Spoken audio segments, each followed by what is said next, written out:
Never forget, baby girl. Beth finally gets her chance to shine, and last week Kevin suffered a setback. So let's break down Season 3, Episodes 12 and 13 of This Is Us and find out just what happened.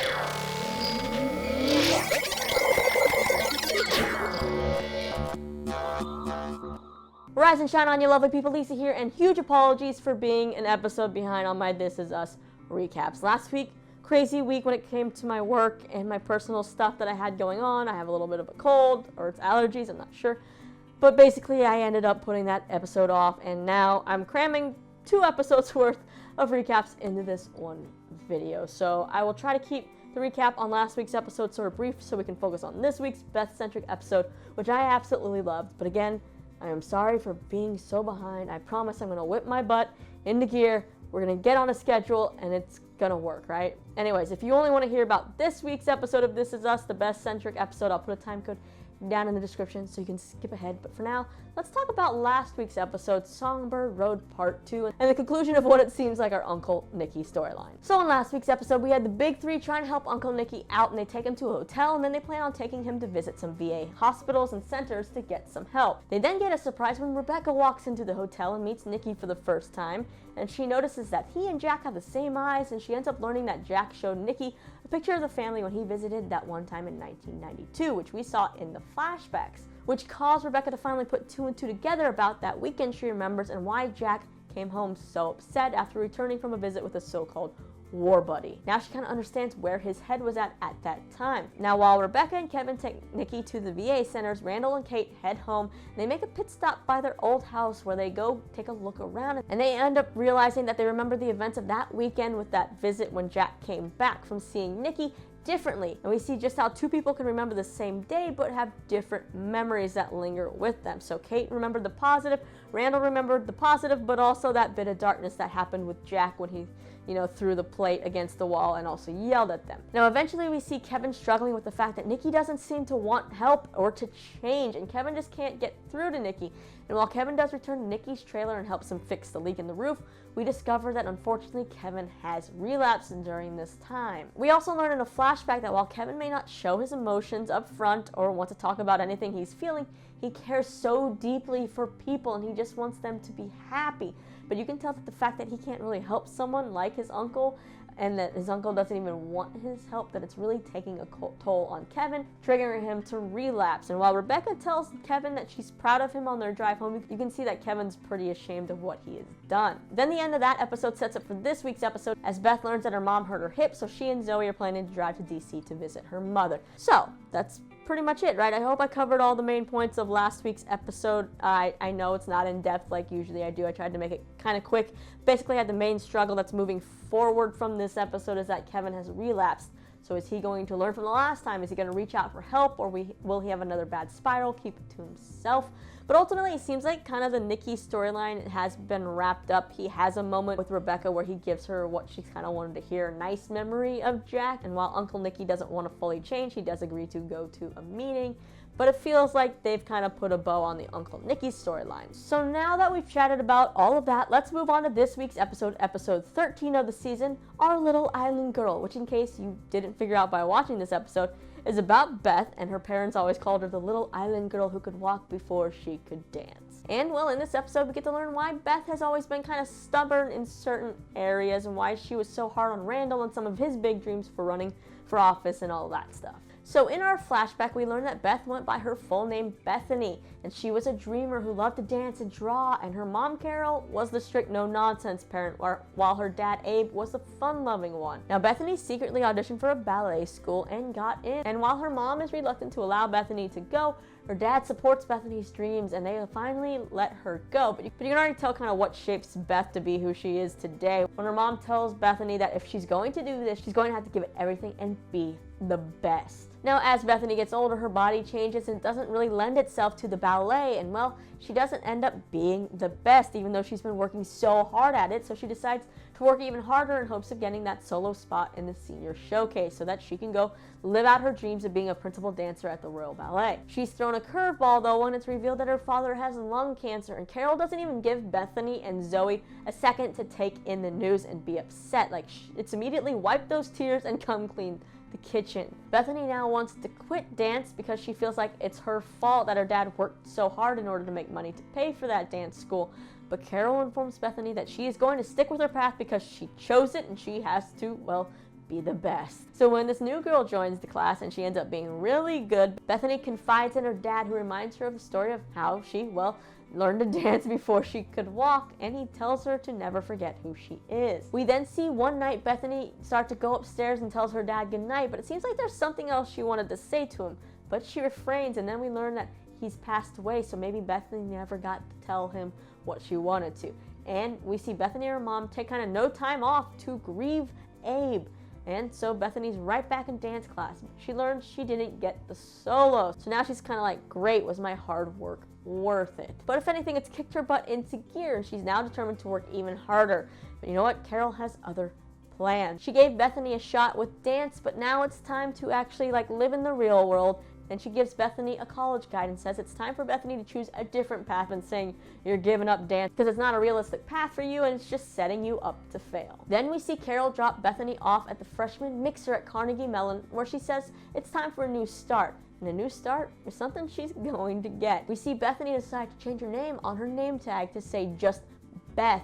And then we see her bump right into Randall at the sign-in table, and it seems like it's love at first sight for young Randall. I'm sorry. No problem.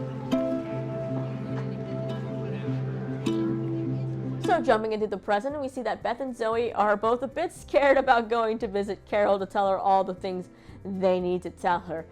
Like they want to tell Carol she maybe needs to retire from being a high school principal, or at least cut down on her hours and stuff. But also we learned Beth hasn't told Carol that she's lost her job because, well, as we've seen in the flashbacks, Carol demands that you be the best and failure's not an option, so she's not going to be happy with hearing that news. At dinner, they finally decide to bring up Carol's job, and Beth, of course, clams up. Zoe steps in telling Carol that Carol needs to think about cutting back her hours or retiring, and she definitely needs to use the walker the doctor gave her. But then Carol, she's not having any of this, and she starts to go after Zoe about her job and the path that she chose. And that's when Beth's finally fed up and goes and tells her mom that she was actually laid off from her job months ago. So what's Carol's reaction? It's kind of what you expect. She doesn't comfort Beth or ask Beth how she's doing. She just says, you know what, the next day they're going to look up firms in the morning, spruce up Beth's resume, and, well, get to cracking to find her a new job. So yeah, this trip is proving to be more stressful than fun, but you know what can fix that? A joint that Zoe hid behind Big Mama's picture frame on the wall years ago. So the two get high and reminisce about growing up with Carol and their different takes about growing up with Carol, and Zoe knows that something bigger is going on with Beth, and she encourages Beth to find a way to talk about it before she explodes. Then before heading back upstairs, we see Beth stop and look at her dad's chair. Dad, I want you to know that I'll be happy. I'll find love, great love, with a man who reminds me so much of you. It's scary. Beth finally then has a confrontation with Carol at 3 a.m. when Carol can't sleep and decides to start getting a jump on the job search for Beth. Beth basically calls her mom out for not allowing her to properly grieve about her father and raising the Clark women to basically work through the pain and show no signs of weakness, that they have to be the best. Beth also remembers how she used to be carefree as a child and a dreamer, but Carol is the one who took that away from her. And she also brings up how the siblings never hang around longer than they need to. And Carol explains how her mom pushed her, how she was raised, and how Carol knows that even if her kids don't come around a lot, she knows she set them up to be good. She doesn't have to worry about them, and that's all she's ever wanted for Beth. But Beth then tells her mom that she's actually not good. She knows that Randall is a dreamer, and he's not ashamed about it. He seems so free, but Beth has been made to feel ashamed about dreaming too big, and now she can't even look Randall in the eye and tell him she wants to be that little girl who dances again. Now all of this reality check is too much for Carol to hear, so she retreats upstairs. The next morning, they have their real heart-to-heart, as Carol tells Beth the story of her own mother, how she was raised, and how hard she worked, and then how Carol ended up meeting Abe, and it changed everything around. And even though she took life super seriously, he didn't, and that's why they fit so perfectly together. So after Abe was gone, she kind of lost that extra air that was around her to let people breathe, you know, not be so strict. And so Carol just did what she thought was best because she wanted her kids to be okay. And then in a tear-jerking moment, she calls Beth what we always heard Abe call Beth in the flashbacks. Wanting my last child to be okay.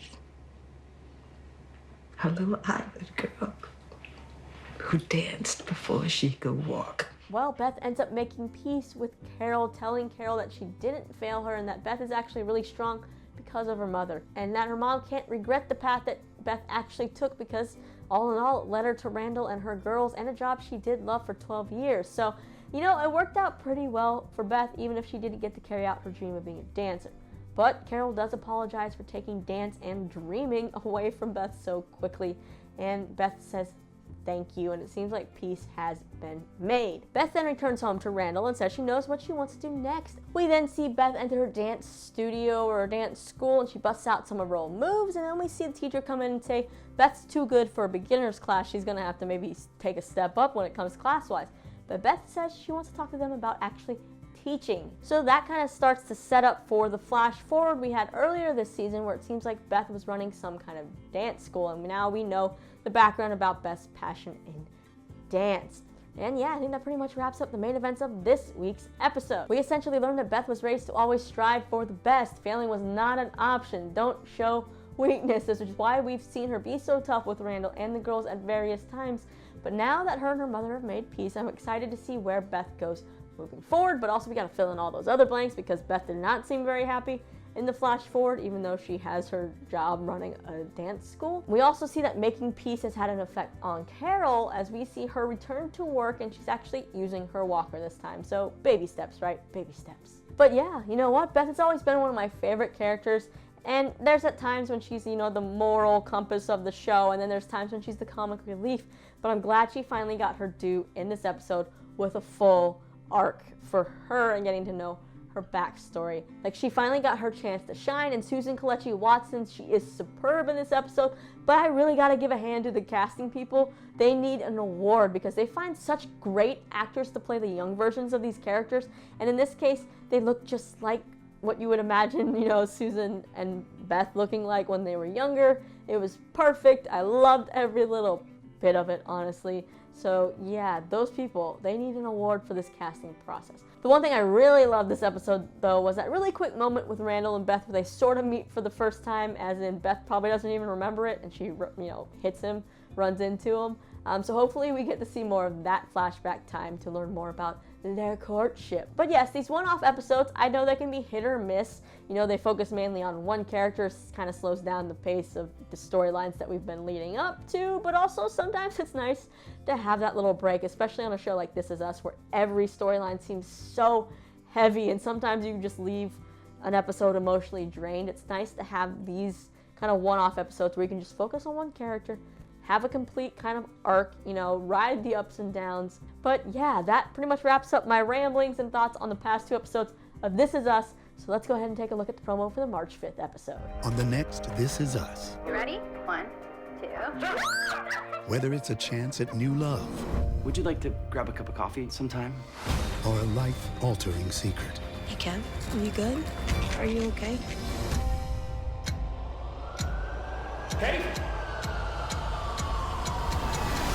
Okay, seems like we get to see Rebecca post-Jack dipping her feet back in those dating waters. Kevin still seems to be in the midst of a relapse, and Kate's getting brought into the hospital. So please, Lord, let Kate's baby be okay, and let Kate be okay. At this point, I don't know if I can deal with any more loss on this show, especially the loss of a baby, because let's be honest, still not over Jack, and we've known that was happening for so long. I feel like since the show started, but still not over that death. Yeah. Now though, I'm going to stop my rambling, because at this point I don't even know where I'm going, and it's time for you to sound off down in the comments below and let me know what you thought about these last two episodes of This Is Us. What did you think about that Nicky storyline kind of being wrapped up, and what do you think is going to happen with Kevin moving forward? Will he get help? Will he not get help? What about Beth? What do you think happened between, you know, the present day and the future with her and Randall, and who do you want to learn more about? So many people to learn about, right? Yeah, like I said, rambling. I took some Benadryl for my allergies. I'm getting sleepy, so I just need to stop. As always, thank you guys for watching. If you haven't yet, click that subscribe button, hit that notification bell, because I'll be better about making videos. I promise. I know I've said it before, but I promise this time. And you can check out more of my videos right over here. My name's Lisa. Thanks for hanging out with me. See you next time.